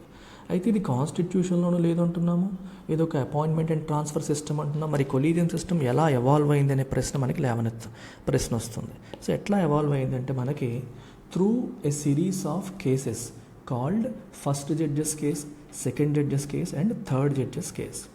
మనకి ఫస్ట్ జడ్జెస్ కేస్ ఇది మనకి 1981లో వచ్చిన ఫస్ట్ జడ్జెస్ కేసులో సుప్రీంకోర్టు ఏం చెప్పిందో ఒకసారి చూద్దాం. ఇది 1981లో వచ్చింది. సో ఇందులో ఇక్కడ ఏం చెప్తున్నారంటే, అసలు దీనికంటే ముందు ఫస్ట్ జడ్జెస్ కేసులోకి వెళ్ళే ముందు మనం ఏం గమనించాలంటే ఆర్టికల్ 124 చూడాలి. ఆర్టికల్ 124 ఏం చెప్తుందంటే సుప్రీంకోర్టు జడ్జెస్ని ప్రెసిడెంట్ అపాయింట్ చేయాలి ఆఫ్టర్ కన్సల్టేషన్ విత్ సిజేఐ అని చెప్పారు. ఆర్టికల్ 124లో ప్రెసిడెంట్ అపాయింట్మెంట్ చేయాలి, but he has to consult CJI అని చెప్పడం జరిగింది. సుప్రీంకోర్టు చీఫ్ జస్టిస్ ఆఫ్ ఇండియాని కన్సల్ట్ చేయాలి బిఫోర్ అపాయింట్మెంట్ అని చెప్పి ఈ ఆర్టికల్ 124 చెప్తోంది. అయితే ఈ ఆర్టికల్ 124లో కన్సల్టేషన్ అనే పదం వాడారు కదా, ఈ కన్సల్టేషన్ అనే పదానికి మీనింగ్ ఏంటి అంటే సిజేఐ చెప్పింది యాజ్ ఇట్ ఈస్గా ఫాలో అవ్వాలా, జస్ట్ సంప్రదిస్తే సరిపోతుందా అనే కన్ఫ్యూజన్ వచ్చింది. ఆ కన్ఫ్యూజన్ క్లియర్ చేసుకోవడానికి సుప్రీంకోర్టును అప్రోచ్ అయ్యారు. సో సుప్రీంకోర్టు ఈ కేసులో ఏం చెప్పిందంటే, Supreme Court held that consultation doesn't mean concurrence. Consultation doesn't mean concurrence. Consultation అంటే కన్కరెన్స్ కాదు. కన్సల్టేషన్ అంటే కన్కరెన్స్ కాదు. Consultation is nothing but just exchange of వ్యూస్ని ఎక్స్చేంజ్ చేసుకోవడమే తప్పితే సిజే యొక్క యాక్సెప్టెన్స్ ఖచ్చితంగా ఉండాలి అనేం లేదు. మీరు కన్సల్ట్ చేసినప్పుడు ఆయన ఒపీనియన్ ఆయన చెప్తారు, అది మీరు ఫాలో అవ్వచ్చు, ఫాలో అవ్వకపోవచ్చు, ఫైనల్గా మీరే డిసైడ్ అవ్వచ్చు అన్నట్టుగా ఫస్ట్ జడ్జెస్ కేసు మనకి 1981లో వచ్చిన ఫస్ట్ జడ్జెస్ కేసు చెప్తోంది. తర్వాత 1993లో సెకండ్ జడ్జెస్ కేసు వచ్చింది. ఇది 1993లో. సో సెకండ్ జడ్జెస్ కేసులో ఏం చెప్పారంటే, ప్రీవియస్ తీర్పుని సుప్రీంకోర్టు రివర్స్ చేసింది. ఇందులో ఏం చెప్పిందంటే, కన్సల్టేషన్ మీన్స్ కన్కరెన్స్ అంటే సిజే యొక్క ఒపీనియన్ అనేది మస్ట్. సో సిజే ఏం చెప్తారో అది ఫాలో అవ్వాలి అని చెప్పడం జరిగింది. అంటే you have to appoint someone as a judge only with the concurrence of the CJI ఒపీనియన్తోనే వెళ్ళాలని కూడా చెప్పారు. అండ్ ఇంకొక విషయం ఏంటి అంటే, ఈ CJI chief justice of India must consult with 2 senior most judges. తన ఒపీనియన్ టెండర్ చేసేటప్పుడు తన దగ్గర ఉన్న 2 సీనియర్ మోస్ట్ జడ్జెస్తో ఆయన కూడా సంప్రదింపులు జరపాలి. సంప్రదింపులు జరిపిన తర్వాతే ప్రెసిడెంట్కి అడ్వైస్ అనేది ఇవ్వాలి అని ఇక్కడ సెకండ్ జడ్జెస్ కేసులో చెప్పడం జరిగింది. తర్వాత 1998లో థర్డ్ జడ్జెస్ కేసు వచ్చింది. ఈ థర్డ్ జడ్జెస్ కేసు మనకి 1998లో వచ్చింది. సో దీంట్లో ఏం చెప్తున్నారంటే, సిజేఐ ఒక్కలే కాదు, ఆయనతో పాటు 4 సీనియర్ మోస్ట్ జడ్జెస్, ఇద్దరు కాదు 4 సీనియర్ మోస్ట్ జడ్జెస్తో సంప్రదింపులు జరిపి ఒపీనియన్ని టెండర్ చేయాలి అని చెప్తున్నారు. ఓకే, ఇద్దరు సరిపోరు, 4 కలిపి డిస్కషన్ చేయాలి. ఇద్దరు నెగిటివ్గా వచ్చినా సరే ఈ 4లో మినిమం ఇద్దరు అంటే ఇక్కడ మినిమం ఇద్దరు నెగిటివ్ ఒపీనియన్ ఇచ్చారనుకోండి, అప్పుడు then you should not send, మీ రికమెండేషన్ పంపించకూడదు. 2 లేదా అంతకంటే ఎక్కువ మంది నెగిటివ్ ఒపీనియన్ ఇస్తే మీరు గవర్నమెంట్కి పంపించకూడదు అని క్లియర్గా చెప్పడం జరిగింది. Even if 2 judges give an adverse opinion, they should not send the recommendation to the government. ఒకళ్ళైతే ఓకే, ఇద్దరు నెగిటివ్ ఇచ్చినా సరే మీరు గవర్నమెంట్కి ఆ రికమెండేషన్ పంపించకూడదు అని చెప్పడం జరిగింది. ఇది 3 జడ్జిల కొలీజియం, థర్డ్ జడ్జెస్ కేసులో కేసు అంటే CJI plus 4 senior most judges decide చేస్తారు అని చెప్పడం జరిగింది. సరే, అయితే ఈ కొలీజియం సిస్టమ్కి ఉన్న క్రిటిసిజం ఏంటనేది ఒకసారి మనం గమనిద్దాం. క్రిటిసిజం ఏంటి అంటే ప్రధానంగా ఒకటి ల్యాక్ ఆఫ్ ట్రాన్స్పరెన్సీ లేకపోవడం. సో ఎవరిని ట్రాన్స్ఫర్ చేయాలి, ఎవరిని ప్రమోట్ చేయాలని ఎవరు డిసైడ్ చేస్తున్నారు, వీళ్ళు డిసైడ్ చేస్తున్నారు. సో వాళ్ళ ప్రాసెస్ అనేది బయట పెడుతున్నారా, బయట పెట్టట్లేదు. అది ఇంటర్నల్ డిస్కషన్స్ మాత్రమే జరుగుతున్నాయి. ఎవరిని ఎందుకు ఎలా సెలెక్ట్ చేశారనేది, ప్రాసెస్ ఏంటి, ఏ ప్రొసీజర్ ప్రకారం ఫాలో అయ్యారనే విషయాలు వాళ్ళు బయటకి పెట్టట్లేదు. నాట్ డిస్క్లోజ్ టు పబ్లిక్ అంటే ప్రొసీజర్ అనేది నాట్ డిస్క్లోజ్డ్ టు పబ్లిక్కి ప్రొసీజర్ డిస్క్లోజ్ చేయట్లేదు. ఓకే, అండ్ వేకెన్సీస్ అట్లాగే ఉన్నాయి. వేకెన్సీస్ చాలా ఉన్నాయి. వేకెన్సీస్ని తొందరగా కొలీజియం సిస్టమ్ ఫుల్ఫిల్ చేయలేకపోతుంది అనేది అనదర్ థింగ్. మూడవది, there are allegations of nepotism అంటే అర్థం ఏంటమ్మా, ఫేవరెటిజం అంటే వాళ్ళకి నచ్చిన వాళ్ళకి ఇష్టమైన వాళ్ళకి వాళ్ళు తొందరగా ట్రాన్స్ఫర్ చేస్తున్నారు, ప్రమోట్ చేస్తున్నారు, ఇష్టం లేని వాళ్ళు ఉంచేస్తున్నారు అని కొలీజియంలో ఉన్న సీనియర్ మోస్ట్ జడ్జిల పైన కూడా అలిగేషన్స్ అనేవి రావడం అనేది జరిగింది.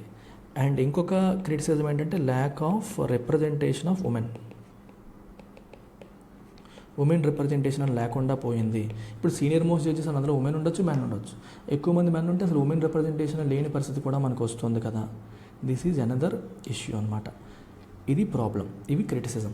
అందుకని గవర్నమెంట్ ఏం చేసిందంటే ఈ కొలీజియం సిస్టంలో ఇష్యూస్ అన్నీ ఉన్నాయని చెప్పేసి 2014లో మోదీ గవర్నమెంట్ రాగానే it has brought in 99th constitutional amendment act. దీన్ని తీసుకొచ్చి ఎన్జేఏసీ ఫామ్ చేసింది. నేషనల్ జ్యుడిషియల్ అపాయింట్మెంట్ కమిషన్ని ఏర్పాటు చేసి టు రీప్లేస్ కొలీజియం సిస్టమ్ని రీప్లేస్ చేస్తూ ఎన్జేఏసీని తీసుకురావడం అనేది జరిగింది. అయితే సుప్రీంకోర్టు ఏం చేసిందంటే దీన్ని కొట్టేసింది. It has struck down. ఎందుకు కొట్టేసింది? Because it violates independence of judiciary. అంటే జ్యుడిషియరీ యొక్క ఇండిపెండెన్స్ని ఇది వైలేట్ చేస్తుంది అని. అంటే జ్యుడిషియల్ అపాయింట్మెంట్స్, జ్యుడిషియల్ ట్రాన్స్ఫర్స్లో ఎగ్జిక్యూటివ్ ఇంటర్ఫియరెన్స్ వల్ల మీరు ఎన్జేఏసీ పెట్టినప్పుడు అందులో ఎగ్జిక్యూటివ్ నుంచి లా మినిస్టర్ వీళ్ళందరూ కూడా అందులో మెంబర్స్ అయిపోతారు. వాళ్ళకి ఎక్కువ వెయిటేజ్ ఉన్నట్టుగా చూసుకుంటారు. దానివల్ల ఏమవుతుంది? జ్యుడిషియరీ యొక్క ఇండిపెండెన్స్ దెబ్బతింటుంది. ఇండిపెండెన్స్ లేనప్పుడు జ్యుడిషియరీ నిష్పక్షపాతంగా వ్యవహరించలేని పరిస్థితి రావచ్చు. And independence of judiciary is a feature of basic structure. Kesavananda Bharati కేసులో బేసిక్ స్ట్రక్చర్ని వైలేట్ చేస్తూ ఎటువంటి కాన్స్టిట్యూషనల్ అమెండ్మెంట్ తీసుకొచ్చినా దాన్ని కొట్టేయొచ్చు అని చెప్పడం జరిగింది. సో కేశవానంద భారతి కేసుని రెఫరెన్స్గా తీసుకొని ఇండిపెండెన్స్ ఆఫ్ జ్యుడిషియరీ అనేది ఫీచర్ ఆఫ్ బేసిక్ స్ట్రక్చర్ కాబట్టి దాన్ని వైలేట్ చేస్తూ మీరు తీసుకొస్తున్న ఎన్జేఏసీ చెల్లదు అని సుప్రీంకోర్టు స్ట్రైక్ డౌన్ చేయడం జరిగింది కదా. ఇది ఒక ఇష్యూ. అలాగే ఇంకొక ఆస్పెక్ట్ కూడా ఉంది. 1999లో supreme court plus government of India కలిపి they came out with something called MOP, అంటే మెమొరాండమ్ ఆఫ్ ప్రొసీజర్తో వచ్చాయి. అంటే list of rules and regulations. ఏ రూల్స్ అండ్ రెగ్యులేషన్స్ మనం ఫాలో అవ్వాలి, రెండు గవర్నమెంట్ మరియు సుప్రీంకోర్టు కలిసి కూర్చొని ఫ్రేమ్ చేసుకున్న మెమొరాండమ్ ఆఫ్ ప్రొసీజర్ అది. ఈ మెమొరాండమ్ ఆఫ్ ప్రొసీజర్ ప్రకారం ఎలా అపాయింట్మెంట్ చేయాలనేది క్లియర్గా మెన్షన్ చేశారు. దీంట్లో ఏం చెప్పారంటే సుప్రీంకోర్టు కొలీజియం ఏదైతే ఉందో కొలీజియం సిస్టమ్ వాళ్ళ రికమెండేషన్స్ ఏవైతే ఉంటాయో ఇవి ఎవరికి పంపాలి? సెంట్రల్ గవర్నమెంట్కి పంపాలి. ఫస్ట్ ఇది లా మినిస్టర్కి వెళ్తుంది. లా మినిస్టర్కి వెళ్ళిన తర్వాత ఐబీ అంటే ఇంటెలిజెన్స్ బ్యూరోతో బ్యాక్గ్రౌండ్ చెక్ చేస్తారు. అంటే వీళ్ళు ఎవరి పేర్లు అయితే రికమెండ్ చేశారో బ్యాక్గ్రౌండ్ చెక్స్ చేస్తారు. బ్యాక్గ్రౌండ్ చెక్ చేసిన తర్వాత వాళ్ళ నుంచి పాజిటివ్ రెస్పాన్స్ వస్తే then it goes to prime minister నుండి ప్రెసిడెంట్కి వెళ్తుంది. ఒకవేళ వీళ్ళకి బ్యాక్గ్రౌండ్ చెక్లో ఏమన్నా తేడా కొడితే సో లా మినిస్టర్ వీళ్ళంతా కూడా they can tell the collegium that there are certain issues with certain names. వీళ్ళని మరొకసారి పునఃపరిశీలించండి, మాకు కొన్ని ఇష్యూస్ ఉన్నాయని చెప్పి కన్సర్న్స్ ఏమన్నా ఉంటే కన్సర్న్స్ కొలీజియం సిస్టమ్కి చెప్పొచ్చు. సో కొలీజియం మళ్ళీ ఒక్కసారి ఫాలో అయ్యి సేమ్ క్యాండిడేట్ని మళ్ళీ పంపిందనుకోండి, దెన్ ఇట్ ఈస్ బైండింగ్. అదే క్యాండిడేట్ పేరు మళ్ళీ పంపితే మళ్ళీ వెనక్కి పంపడానికి లేదు, ఇట్ ఈస్ బైండింగ్ అనమాట. అక్కడ నుంచి పీఎంకి వెళ్ళి పీఎం నుండి ప్రెసిడెంట్కి వెళ్తుంది. అయితే ఇప్పుడు గవర్నమెంట్ చేస్తున్న అది మొత్తం అంతా కొలీజియం కంట్రోల్లోనే ఉంది కదా, మరి ఎందుకు సుప్రీంకోర్టు బాధపడుతుందని మీరు అడగచ్చు. ప్రాబ్లం ఏంటి అంటే సుప్రీంకోర్టు నుంచి డైరెక్ట్గా ప్రెసిడెంట్కి వెళ్ళట్లేదు, మధ్యలో లా మినిస్టర్కి వెళ్ళి పీఎంకి వెళ్ళి వెళ్తుంది. సో వీళ్ళు ఏం చేస్తున్నారంటే దే ఆర్ సెలెక్టివ్ పికింగ్ అనేది జరుగుతుంది. సెలెక్టివ్ పికింగ్ అంటే అర్థం ఏంటి? ఒక 4 పేర్లు వచ్చాయి. ఈ నలుగురిలో ఒక ఆయన ఇన్ ఫేవర్ ఆఫ్ బీజేపీ, ఈయన బీజేపీ ఫేవరు, ఈయన కాంగ్రెస్ ఫేవర్ అనుకోండి. సో గవర్నమెంట్ ఇప్పుడు బీజేపీ గవర్నమెంట్ ఉందండి, బీజేపీ గవర్నమెంట్ ఏం చేస్తుంది? వీళ్ళు వెంటనే ఓకే చేస్తుంది. వీళ్ళ విషయానికి వచ్చేసరికి రిజెక్ట్ చేసే అధికారం ఉందా? There is no authority to reject. అప్పుడు ఏం చేస్తుంది? Keeps quiet. గవర్నమెంట్ ఏం చేస్తుంది? Keeps quiet. పేర్లు రికమెండ్ చేయదు, వెనక్కి పంపదు. మీకు నిన్న క్లాస్లో కూడా చెప్పాను, డూ నథింగ్ స్ట్రాటజీ అని. ఏమీ చేయకుండా కూర్చుంటుంది. ఇట్ డస్ నథింగ్, ఇంకేమీ చేయదు, సైలెంట్గా కూర్చుంటుంది. దాన్ని సుప్రీంకోర్టు ఏమంటుంది? బైపాస్ చేస్తున్నారు. మీకు వ్యతిరేకంగా ఉన్న వాళ్ళు అనిపిస్తే, వాళ్ళు అపోజిషన్ పార్టీకి అనుకూలంగా ఉన్న వాళ్ళు అనిపించినా, లేదా ఇంతకుముందు ప్రభుత్వానికి వ్యతిరేకంగా కేసులు వాదించిన లాయర్స్ వాళ్ళకి కూడా ప్రమోట్ చేస్తూ జడ్జిలు చేస్తున్నా, అట్లాంటి పేర్లని ప్రభుత్వం బైపాస్ చేస్తుంది. ఆ బైపాస్ చేయడం అనేది కరెక్ట్ కాదు. అని సుప్రీంకోర్టు ఉంటుంది. సో గవర్నమెంట్ ఈ డూ నథింగ్ స్ట్రాటజీ లేదా బైపాసింగ్ స్ట్రాటజీ లేదా సెలెక్టివ్ పికింగ్ స్ట్రాటజీ ఫాలో అవుతుంది. ఇది జ్యుడిషియరీకి మంచి చెయ్యదు అని సుప్రీంకోర్టు చెప్పడం అనేది జరిగింది. ఇది the essence of the article. APPSC prepare అవుతున్న స్టూడెంట్స్కి సువర్ణ అవకాశం అమ్మ. మన ఏపీపీఎస్సీ ఇన్ఫినిటీ మీరు తీసుకుంటే రాబోతున్న గ్రూప్ 1 మరియు గ్రూప్ 2 రెండు కంబైన్డ్గా మీరు పొందొచ్చు. 45,000 రూపీస్ కోర్స్ మీకు 30,000కే లభిస్తుంది. దానిపైన ఈఎంఐ ఆప్షన్ 10,000 పర్ మంత్ 3 ఇన్స్టాల్మెంట్స్లో పే చేసుకునే సువర్ణ అవకాశం కూడా ఉంది. ఓన్లీ గ్రూప్ 2 మాత్రమే ప్రిపేర్ అవుతున్న వాళ్ళు గ్రూప్ 2కి వెళ్ళొచ్చు. మీకు 10,000 రూపీస్కి you will get prelims cum mains. Only prelims కావాలంటే 7,000కి వస్తుంది. You also have test series fee వచ్చేసి మీకు 3,000, బట్ దివాళీ ఆఫర్లో మీకు 1,000 రూపీస్కే వస్తుంది. టెస్ట్ సిరీస్లో మీకు 70 టెస్ట్స్ వస్తాయి. ఈ 70 టెస్ట్స్లో మీకు 4,500 MCQs కవర్ అవుతాయి. ఓకేనా? ఈ 70 టెస్ట్లు కూడా మనం 20 గ్రాండ్ టెస్ట్లు మరియు 50 సెక్షనల్ టెస్ట్ల కింద డివైడ్ చేసాము. సో 50 సెక్షనల్ టెస్ట్ అంటే 5 సెక్షన్స్ కాబట్టి 5 into 10 అనమాట. ప్రతి సెక్షన్కి 10 సెక్షనల్ టెస్ట్లు ఉంటాయి అండ్ 20 గ్రాండ్ టెస్ట్లు కూడా మనకి ఉన్నాయి. సో ఇది మీరు ఉపయోగించుకోండి, మంచి ఆపర్చునిటీ. ప్రతి టెస్ట్లో 30 క్వశ్చన్స్ ఉన్నాయి, గ్రాండ్ టెస్ట్లో 150 క్వశ్చన్స్. ఇక్కడ 3,000, ఇక్కడ వచ్చేసి 1,500, టోటల్ వచ్చేసి మనకి 4,500 MCQs ఇక్కడ మీకు కవర్ అవుతాయి. ఓకేనా? Make use of this and you also get lifetime validity on the course. Next article చూడండి. After viral video IT ministry issues warning to social media sites on deep fakes. So deep fakes విషయంలో IT ministry social media సైట్స్కి warning issue చేసింది. ఈ Rashmika Mandanna video మీరు చూసుంటొచ్చు న్యూస్లో. ఒక అమ్మాయి ఒక లిఫ్ట్లోకి వెళ్తున్న వీడియో అనుకుంటాను. లిఫ్ట్లోకి వెళ్తున్న వీడియో అసలు తను యాక్చువల్గా రష్మిక మందన్న కాదు, కానీ తన ఫేస్ తీసేసి తన ఫేస్ ప్లేస్లో రష్మిక మందన్న అని పెట్టి ఏదో ఒరిజినల్ లాగే అనిపించే ఒక వీడియో వైరల్ అయింది. సో రష్మిక చెప్పింది ఇది నేను కాదు అని చెప్పి రష్మిక చెప్పింది. అమితాబ్ బచ్చన్ దీని గురించి మాట్లాడారు. మొత్తం ఎంటైర్ ఫిల్మ్ ఫ్రెటర్నిటీ దీని గురించి రెస్పాండ్ అయ్యే పరిస్థితి వచ్చింది. ఓకేనా? సో ఇట్లాంటి దాన్ని డీప్ ఫేక్ అంటే ఒకళ్ళ ఫేస్ ప్లేస్లో ఇంకొకళ్ళ ఫేస్, ఒకళ్ళ దాంట్లో అంటే ఒరిజినల్ ఆడియో ప్లేస్లో ఇంకొకళ్ళ వాయిస్, అలాగే ఒకళ్ళ పిక్చర్లో ఇంకొకళ్ళని పెట్టేయడం, అంటే బాడీ ఒకరిది ఫేస్ ఇంకొకరిది, ఇట్లాంటివన్నీ కూడా డీప్ ఫేక్ కిందకి వస్తాయి. సో దీనికి అదేంటి, ఇది మనకి సైన్స్ అండ్ టెక్నాలజీ కిందకి వస్తుంది, రైట్? GS పేపర్ 3 కిందకి వస్తుంది. We will try to understand what is deep fake, తర్వాత దీనికి సంబంధించిన గవర్నమెంట్ రూల్స్ ఏంటని కూడా మనం ఒకసారి తెలుసుకుందాం. సో ఇక్కడ మనకి డీప్ ఫేక్ అనేది పేరు. డీప్ ఫేక్ అనే పేరులో 2 ఉన్నాయి మనకి. డీప్ ఫేక్లో మనకి రెండు ఉన్నాయి. ఏమున్నాయంటే ఒకటి డీప్ లెర్నింగ్ ప్లస్ ఫేక్ అనే 2 ఆస్పెక్ట్స్ ఉన్నాయి. అంటే అర్థం ఏంటి? Fabricated videos generated from existing face swapping techniques and టెక్నాలజీని ఫేస్ స్వాపింగ్ టెక్నిక్స్ని ఉపయోగించి తీసుకొచ్చిన ఫ్యాబ్రికేటెడ్ వీడియోస్ కావచ్చు, పిక్చర్స్ కావచ్చు, ఇవన్నీ కూడా డీప్ ఫేక్ కిందకి వస్తాయి. డీప్ ఫేక్ అనే పదాన్ని ఎందుకు వాడారంటే ఇవి డీప్ లెర్నింగ్ అనే టెక్నాలజీని వాడతాయి. So deep learning is a technology, it is a branch of machine learning. Machine లెర్నింగ్లో ఒక బ్రాంచ్ ఇది. సో మెషిన్ లెర్నింగ్లో సబ్ బ్రాంచ్ డీప్ లెర్నింగ్ అని మనం చెప్పొచ్చు. సో దీంట్లో ఏం చేస్తారంటే they will apply neural net simulation. ఇదంతా ఏంటని తెలుసుకోక్కర్లేదు, జస్ట్ పేరు తెలుసుకోండి సరిపోతుంది. న్యూరల్ నెట్ సిమ్యులేషన్ని ఉపయోగించి వాళ్ళు ఫేక్ కంటెంట్ అనేది తయారు చేస్తారు. సో డీప్ ఫేక్ అనే పదాన్ని ఎందుకు వాడుతున్నారు అంటే ఈ టెక్నాలజీ డీప్ లెర్నింగ్ అనే టెక్నాలజీని ఉపయోగించుకొని ఈ ఫేక్ వీడియోలు, ఫేక్ పిక్చర్స్, ఫేక్ వాయిస్లు వస్తున్నాయి కాబట్టి దీన్ని డీప్ ఫేక్ అని అంటున్నారు అనమాట. Okay, it can be in the form of videos or pictures or audio. Okay, using powerful artificial intelligence tools, AI టూల్స్ని ఉపయోగించుకొని ఈ డీప్ లెర్నింగ్ టెక్నాలజీని ఉపయోగించుకొని తయారు చేసే ఫేక్ కంటెంటే డీప్ ఫేక్ అనమాట. ఓకేనా? సో దీనికి ఇనఫ్ డేటా అనేది మనం ఇస్తే అది క్రియేట్ చేస్తుంది. అయితే దీనికి సంబంధించి మన రూల్స్ ఏం చెప్తున్నాయి, సెంట్రల్ గవర్నమెంట్ రూల్స్ ఏం చెప్తున్నాయో ఒకసారి చూడండి.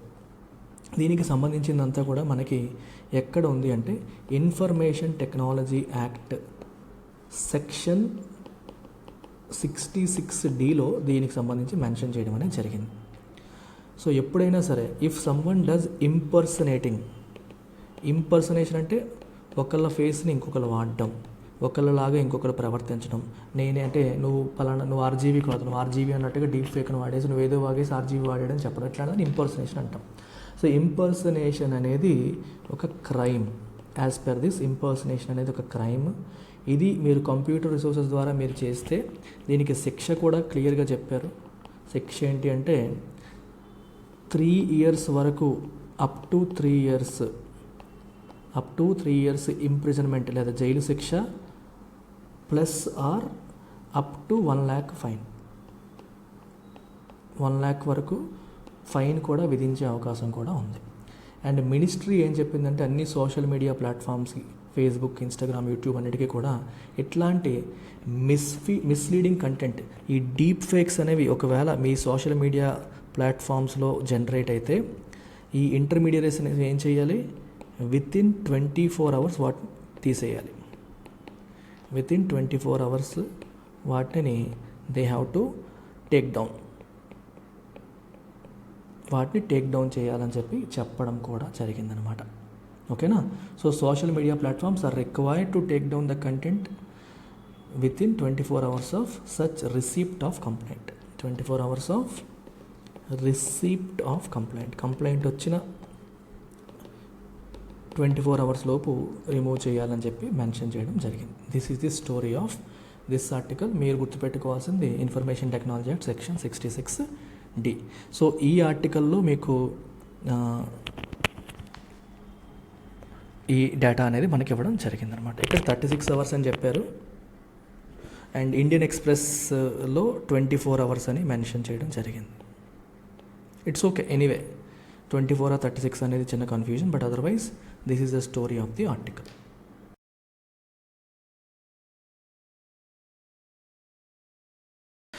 మన ఛానల్లో హిందూ ఎనాలిసిస్ ఫాలో అవుతున్న స్టూడెంట్స్ అందరికీ కూడా ఒక ఇంపార్టెంట్ అనౌన్స్మెంట్ అమ్మ. హిందూ ఎనాలిసిస్తో కరెంట్ అఫైర్స్ కంప్లీట్ అవ్వదు. హిందూ ఎనాలిసిస్కి మీరు డౌన్ టు ఎర్త్ మరియు పిఐబి మరియు ఇండియన్ ఎక్స్ప్రెస్లో వస్తున్న ఇంపార్టెంట్ ఆర్టికల్స్ కూడా కవర్ చేసుకోవాలి. ఇవన్నీ మన లైవ్ క్లాస్లో వస్తాయి. ఈ లైవ్ క్లాసెస్ కోసం మీరు మన కరెంట్ అఫైర్స్ కోర్సు జాయిన్ కావచ్చు. రెగ్యులర్ ఫీ 10,000, అది మీకు 5,000కే ఫ్లాట్ 50% ఆఫ్తో మనం దివాళీ స్పెషల్ ఆఫర్లో ఇస్తున్నాం. ఇది మీరు 1 year ప్లాన్ తీసుకుంటే 3,000కే వస్తుంది. 1 year ప్లాన్ 3,000కి, లైఫ్ టైం ప్లాన్ 5,000కి మీకు వస్తుంది. ఈ నెంబర్కి కాంటాక్ట్ చేయొచ్చు ఏ డౌట్ ఉన్నా. దీంతోపాటు daily, weekly, monthly PDFs, weekly, monthly టెస్ట్లు, ప్రిలిమ్స్ రివిజన్ సిరీస్ కూడా is part of this. Okay, make use of it. Take care, bye.